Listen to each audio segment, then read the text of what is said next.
हम्म।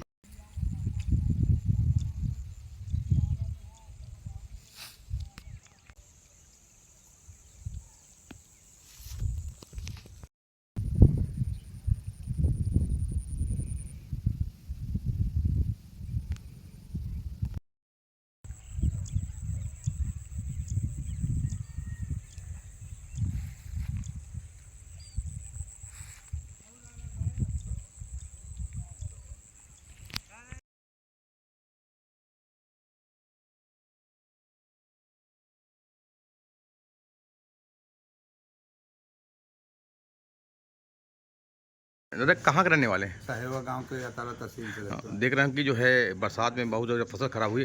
कितनी बीघा बीघा थी फसल आपकी? हमारी 10 बीघे में धान था, तो पानी में सब वो गिर गया गिर गया। जी। कितना नुकसान पहुंचा? अब ये समझ लीजिए कि कटाने में पूरा सड़ जाता है, बचता है। अब पानी में है तो सड़ तो जाएगा ही जाएगा, तो नुकसान तो ये समझ के चलिए कि बहुत ज़्यादा, कम से कम 50-60-70% नुकसान है। और उसमें खाद बीजा पड़ा है। पहले तो बेल खराब हो गई थी तो कुछ नहीं मिला, तो फिर दोबारा बेड़ बोया। फिर बोने के बाद फिर हम लोगों ने धान की रुपाई की। अब तो बेकार है बेकार हो गए। जी। ये कितना नुकसान मानते हैं आप? हम कम से कम नहीं मानते तो 50-60% तो नुकसान है ही कोई है। अभी तक किसान नेता कोई अधिकारी पहुंचा? हाँ, यहाँ पे कोई नहीं आया अभी आज तक। क्या उनको जानकारी नहीं है? अब जानकारी तो है, वो लोग खुद किसान हैं। अच्छा। जैसे कि यहाँ बेलगांव वगैरह में भी शुक्ला जी हैं, बाल्मीकुंड शुक्ला जी हैं, उनका भी बड़ा नुकसान है। हाँ, मैं सभी की जानकारी है उधर की किसान नुकसान बहुत ज़्यादा हुआ। हाँ हाँ, बहुत बड़ा नुकसान है। तो आपने अभी प्रशासन को बताया?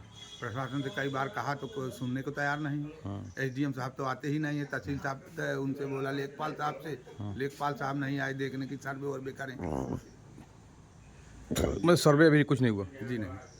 ये तो ये कितना कितना हो गया किसान उधर उत्तर के कितने किसानों का नुकसान अब हुआ? हमारे यहाँ कम से कम 95% किसानों के पास धान बोया, सबका नुकसान सब है सब जी। किसी के तो हरा हरा गिर गया पूरा।